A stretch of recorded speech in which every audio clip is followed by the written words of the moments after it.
What's something you wish more people understood about the Orthodox community? That I can be Orthodox and not look like what people think Orthodox is supposed to look like. I think that's sort of the number one key to fighting anti-Jew bigotry. Complain all you want, but unless you're doing something about it, you're just complaining. That first night when you get home from the mikvah, fantastic. Let's go. That's great. Let's go.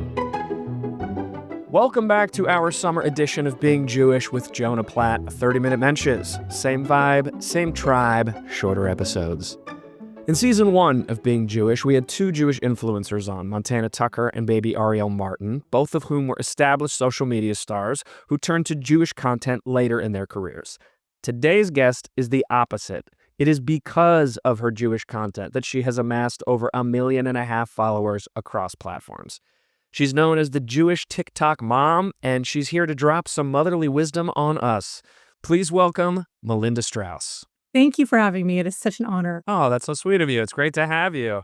What does your shirt say? I see when they go low.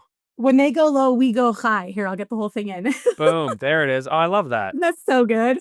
Melinda, let's start sort of at the beginning. When you started posting on TikTok, which is your main platform, were you just like, oh, this is something fun to do? Or you're like, I want to showcase life as a modern Orthodox woman? Like, was there a mission or was it just messing around? Oh, there was no mission. There was zero mission. I'd been a food blogger for years, and I just loved the idea of getting on different platforms. You know, Gary Vee always says, like, join every platform. And I was like, whatever Gary says to do, I do. And I joined, and my daughter wanted to be on the platform, and she was young, so I figured I should see what she's getting into. And so we just started making a few videos, and she showed me what to do. And I would talk about random things, even like political stuff, whatever I wanted to say, because I had no followers. It was like total freedom to say whatever I wanted. And I would mention, Sabbath, I would mention kosher, and people would be like, what is that? They had no clue. I was like, whoa, if they have no idea, and I'm someone who grew up like this, like I can really start sharing these things with people. And with that came a whole like Q&A style platform where people felt like they could ask me anything, like literally anything about Judaism, and I wouldn't make them feel stupid for asking it. When did the tide start to turn where suddenly all these people are showing up? And who are these people? Well, it started with non-Jewish people. And it was just people who were curious about Jewish life, and they really didn't know anything about us. Yeah. Unfortunately, it's usually the negative stuff that gets people to grow. That suddenly something goes viral and then everybody wants to know who you are. And for me, it was a video of my nephew putting on Tefillin. It was my son putting on, like showing his yarmulke. It was like an 8-second video. He wasn't even in it. It was literally just the back of his head. And those videos, they drew a lot of attention. They drew a lot of negativity and antisemitism. That's awful. Yeah, it was insane. I mean, it was millions and millions of people watching my nephew Izzy put on Tefillin. Millions, like 16, 17, 18 million people. But with that came a lot of curiosity and positivity as well. And people started showing up. That's amazing that the algorithm was pushing those clips to so many people. TikTok likes drama.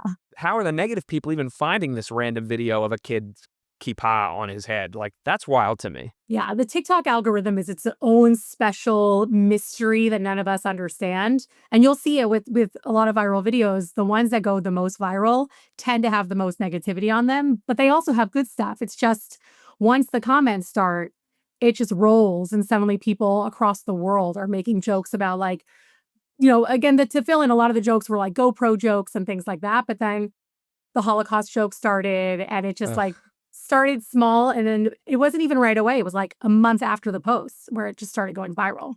How does your family take the hate? My husband's he hates it the most. Like he'll like go after people hard. I'm like, trust me, leave them alone, because he's very protective. My kids I discuss it with them. They're teenagers and they understand that this is part of social media.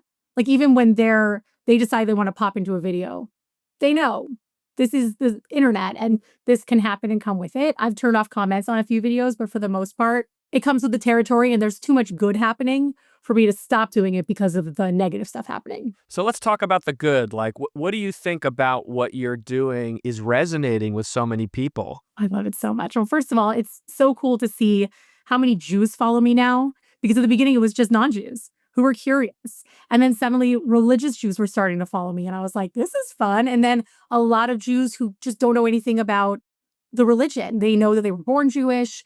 Maybe they never really showed their Jewish pride before. And I clearly am like covered in my Jewish pride and always have been. Although that since October 7th has like built and built. I'm like, put Of all the Jewish course. stars on my body so I can Yeah. show them off. But I don't know, it's like such a special thing to see the kind of people who are attracted to learning about Judaism. We're a mystery to so many people.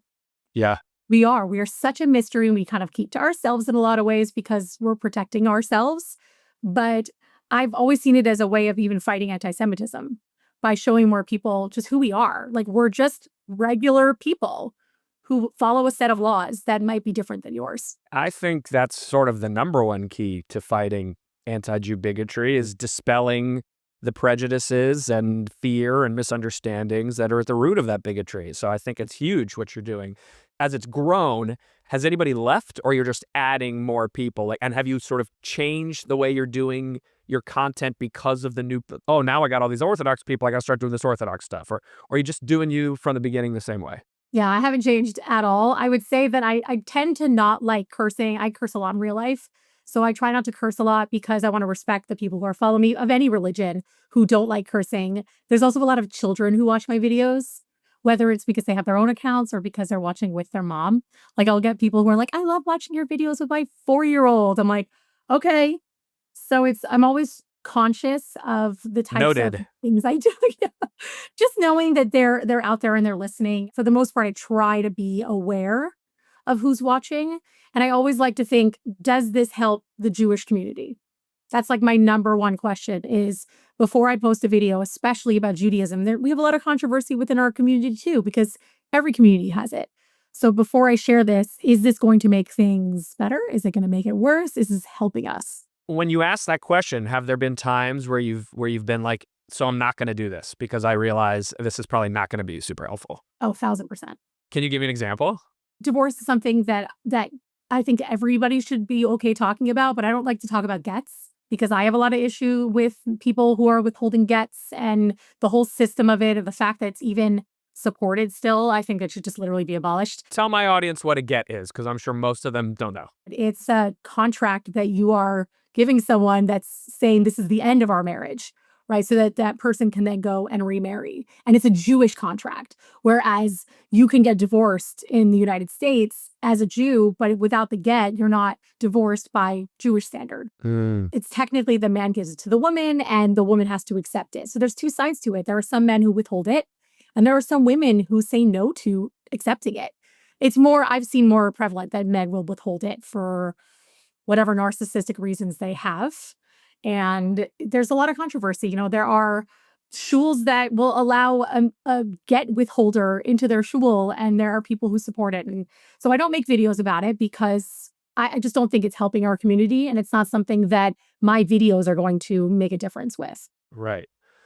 Have you gotten any pushback at all from more religious elements within the Jewish community who think you're too immodest or too secular or too whatever? Oh, every day. I don't cover my hair. I'm a modern Orthodox Jew.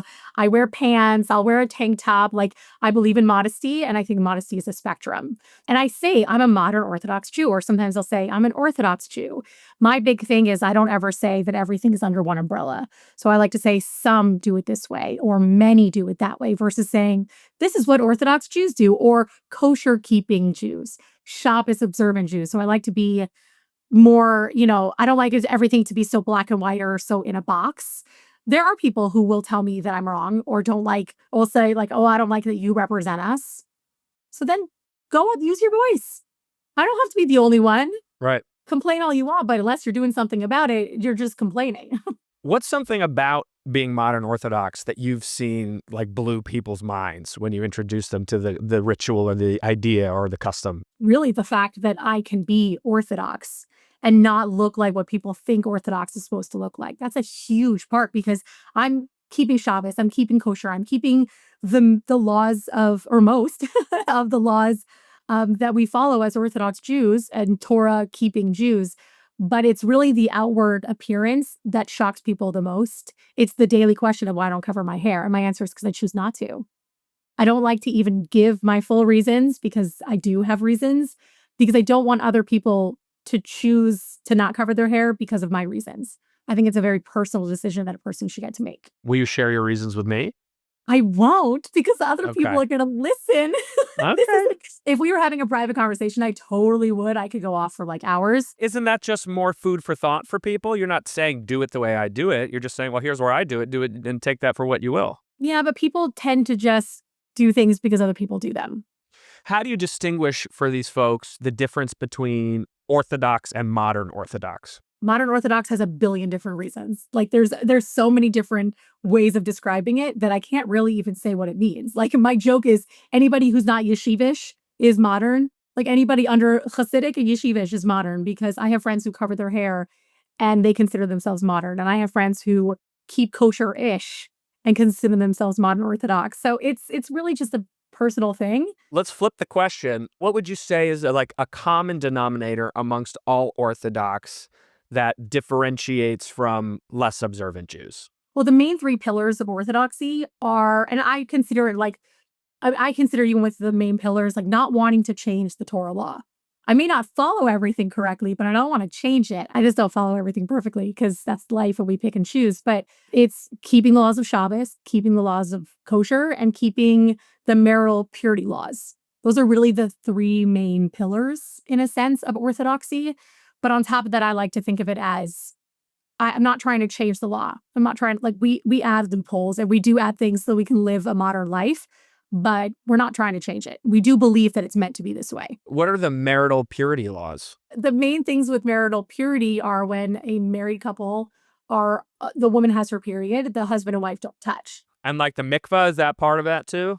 Correct. So it's going to the mikvah at the end. There's like 5 days, then 7 days is like basically half the month that you're not touching. And then you dip in a ritual bath and you become spiritually pure again, which people have a lot of trouble understanding because it is confusing. They're like, why are you dirty? I'm like, we're not dirty. It's a spiritual cleansing that goes back thousands of years. My wife's take on this, and my wife is a real spitfire who converted to Judaism. Her thing is always like, nah, this is just some like dude thousands of years ago, like didn't want to touch his wife on her period and was like, you go over there and made up this bullshit to like, keep her away. Obviously, that's not how you feel about it. Where do you take meaning from it? Like, why do you enjoy having this be such a pillar in your life? Well, there's, I think, two parts. So the first part is the fact that we're doing a ritual that's been done for thousands of years by Jewish people. Yeah. That's so freaking cool. Like making challah, lighting Shabbos candles, there are certain things, putting on tefillin for a man. Like there's certain rituals that have been happening for hundreds to thousands of years. So to be a part of that is really, really special. And then, there also is the fact that that time of not touching can be really nice. It can be annoying and people follow different levels of it. Some people will not touch at all. Some people won't even like hand the salt shakers to each other. But it's this fact that when you do come back together because you're allowed to talk, you hang out, you have this week and a half to 2 weeks where you're really connecting without physical touch.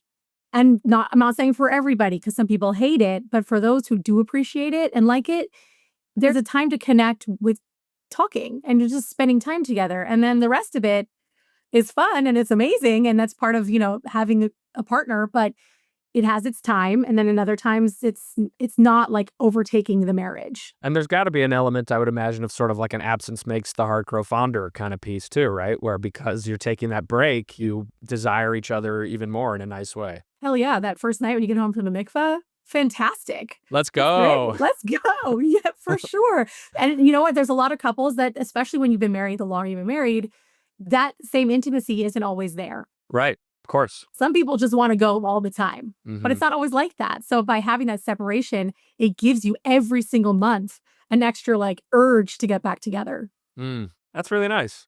What's something you wish more people understood about the Orthodox community? I mean, you've done so much explaining and showcasing, but is there still something that, man, people just aren't getting? That we're not all the same. We look different, we act different, we don't all even represent each other. Like if you see an Orthodox person doing something or any Jew doing something, they don't represent the whole.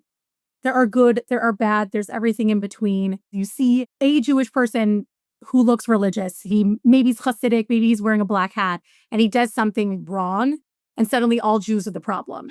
Yeah. We're just people. We're just people, again, following a set of laws, and that's it. To me, a big thing is I, as an Orthodox Jew, do not look down on somebody else who's Jewish or even not Jewish for the way they're living their life. I don't care how you're living your life as long as you're being a good person. I don't need you to be Orthodox. And like, that's where even the judgment that passes on me, I'm like, look in the mirror, flip around, because you should be looking at yourself. Because if you're coming to my page to say something nasty, then you've got work to do too. Yeah, that doesn't seem like a Torah value to me. No, not at all. Speaking of the anti-Semitism that you're mentioning today, you've been talking about this stuff well before October 7th and being Jewish loudly and proudly online, all of that. How, if at all, has your life and work changed post October 7th? Or is it just the same but more? Like, is there a difference? Same but more, for sure. It's really continuing to do what I do, especially right after October 7th. There was this feeling for a lot of us of, what do I talk about? Because I was sharing about Judaism. I was sharing education and answering questions and a lot of kosher food. It's a big part of who I am. How do I bring all of that out when our people are suffering? Yeah. When there are hundreds and hundreds of hostages and so many people murdered and taken from us and all the things that happened on October 7th and after. Like, how do you continue to live your life? I remember I made a video about it and I said, I'm going to keep posting those videos. And I'm also going to post videos about Israel and about the war and about everything that's happening. But I'm also not a news source. And I never want to be a news source. I tried it for like 2 seconds. I hated it. And I specifically said to people, if you want news, go somewhere else. Yeah. I'll even share those sources with you so you can get your news from them. But I'm going to continue educating because a friend of mine who also shares on TikTok said, there's so many people out there who before us didn't know anything about Jews. And since October 7th, they don't hate us because they've learned about us through our videos. Yeah. And it's a really powerful thing to think about that just by sharing and educating, we're fighting anti-Semitism. So I want to make sure that I continue to do that. So I've just been a lot louder for sure since October 7th, but continuing to do what I do.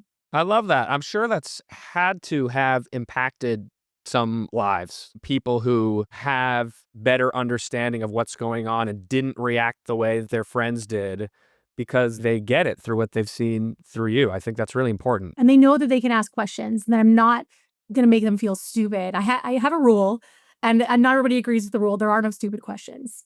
For the most part, I want people to feel like even if the dumbest question comes to their mind, you're better off asking it than coming up with your own answers because you're too afraid to ask. So ask me. Ask me what the question is. Ask me if my dog keeps kosher. It's cool. It's fine. Ask me things about Israel that you're confused about. And we'll talk about it privately because talking to people in messages on your public page doesn't actually make any difference to anybody's minds.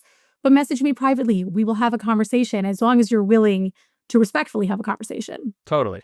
You also have been an advocate for diabetes and education and awareness and living with diabetes. Talk about the impact you've been able to have there. And that's got to be a different kind of audience. Are there people who come just for that to your page? Ooh, that is a great question. I actually don't know if there's anyone on my page who's there for just one thing, but I've been a type 1 diabetic for almost 24 years. And I have never been shy about it. And I've learned through posting that there are people who are embarrassed, who are shy, who are afraid to say something about it to their friends. Why? Either they feel like they're broken, which they are not. If you're listening now and you have diabetes or any chronic illness, you are not broken. Your body just has its things. All of our bodies do. Well, yeah, we all got something. Yeah, but some people just don't want to deal with the questions, or there are people who think type 1 and type 2 are the same. So they're like, well, you can just lose some weight and you'll get rid of type 1. And we're like, no, you can't get rid of type 1 diabetes. Maybe one day, please God. But people just don't want to deal with it. So they just don't say anything. And I want people to feel like it's okay. And it's totally normal. And look at my life and look at all the things that I've done in my life with diabetes. People see it. And a lot of parents will tell me that they feel hope for their children because they have little babies or little children, which is so hard with diabetes. But they see that you're going to be an adult who's not just okay, but thriving. What does it look like on a day-to-day basis living with type 1 diabetes? I have an insulin pump. It's always there. I got to figure out where it's going on my clothing. So it's always little decisions that you make throughout the day. How many carbs am I eating when I'm having, my lunch? Shabbos. Oh my gosh, Shabbos, Pesach, Sukkot, all these holidays are extra crazy because you're eating so much food and so much bread and so much matzah. and all that affects your diabetes. But in between those moments, everything else is just happening. Where's the technology at? Like, are you tracking your carbs? Do you have like a Bluetooth insulin like reminder? All of it. I wish I had the Barbie on me. I actually there's a diabetes Barbie that just came out. Every year Barbie comes out, there's like a blind Barbie and this Barbie in a wheelchair. And there's just Barbies that represent the type of people who are out there living with different diseases and illnesses. And so this year they came out with a diabetes Barbie, and she's got an insulin pump and she's got a little phone to track like with her Bluetooth. It's amazing. And it's just upstairs in my closet because that's where it's displayed right now. That's so sweet. Yeah. Speaking of food and eating, you have a new cookbook coming out. Where did this come from? Oh my Where did this goodness. come Look at that beautiful cover. It's It the is back. called Eat Jewish. Look at that. Gorgeous. Yes. Give me the pitch. There's a lot of Jewish cooking books. Why should I buy this one? What's unique about it? What am I going to get from it? So what's really beautiful about this book is that you're getting a lot of Jewish food, but you're also learning a lot about Jewish life, our holidays, where our food comes from. So you're not just going to get like, here's a hamantashen recipe, but you're also going to learn why we eat hamantashen. Because there's so many people in the world who don't think that they're allowed to make Jewish food or food from any other culture. And I want people to understand that you can make challah. You can make any of our Jewish foods. Yeah. Enjoy it. It's food. It's meant to be shared.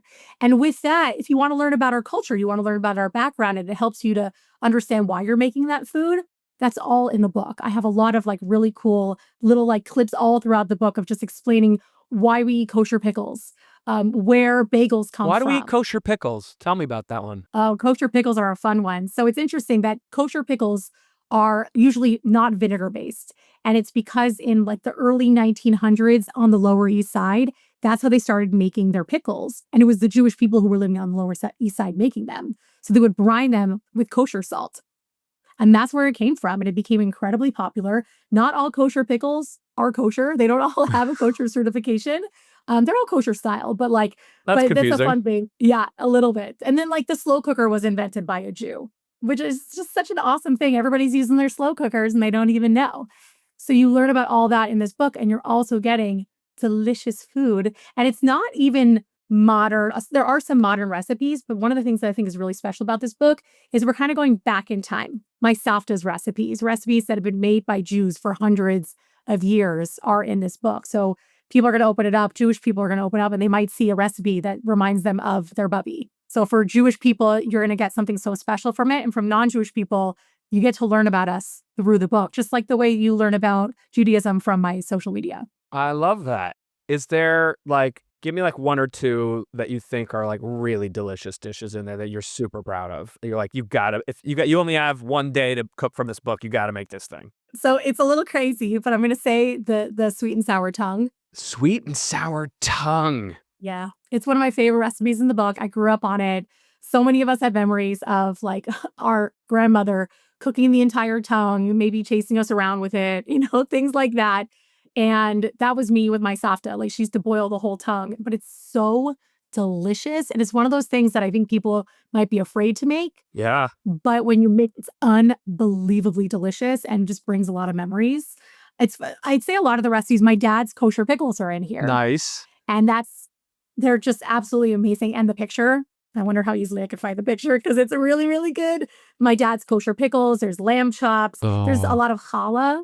I want people to make challah. I really, really want people to feel like they can, where are pickles? See, there's so many things in So here. many. Boom. Oh, yeah. I see the garlic. I see the dill. Garlic, dill, some chili flakes, whole peppers, salt, and water. That's it. So those are two for sure. And a lot of these are very connected to my family and my history and my past. So you're not going to get every type of Jewish food on the planet in there. Maybe one day we'll make a book like that.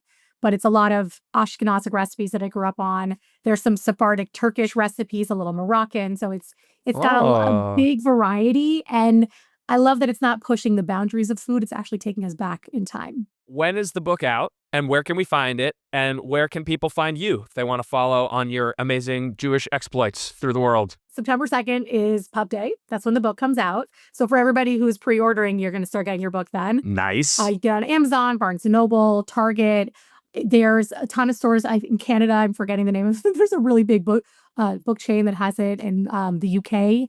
They're going to have it. We're working on some stores in Israel right now so people can actually get it in store and not just having to order it through Amazon. What I love, my publishers are an international publisher, so they're working really hard to get it around the world and not just in the US and Canada. Fantastic. The Real Melinda Strauss is my Instagram. It's my TikTok. It's my YouTube that I don't really use so much, but everything goes there. Also, my mother-in-law, that's where she watches me. And then my website's melindastrauss.com. So I have a little bit of everything there and about like 15 years worth of recipes that are posted there too.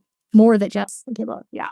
Melinda, thank you so much. Thank you for using your voice to normalize Jews living Jewish lives loudly and proudly. I think it is so important, and it's clear you're having an amazing impact.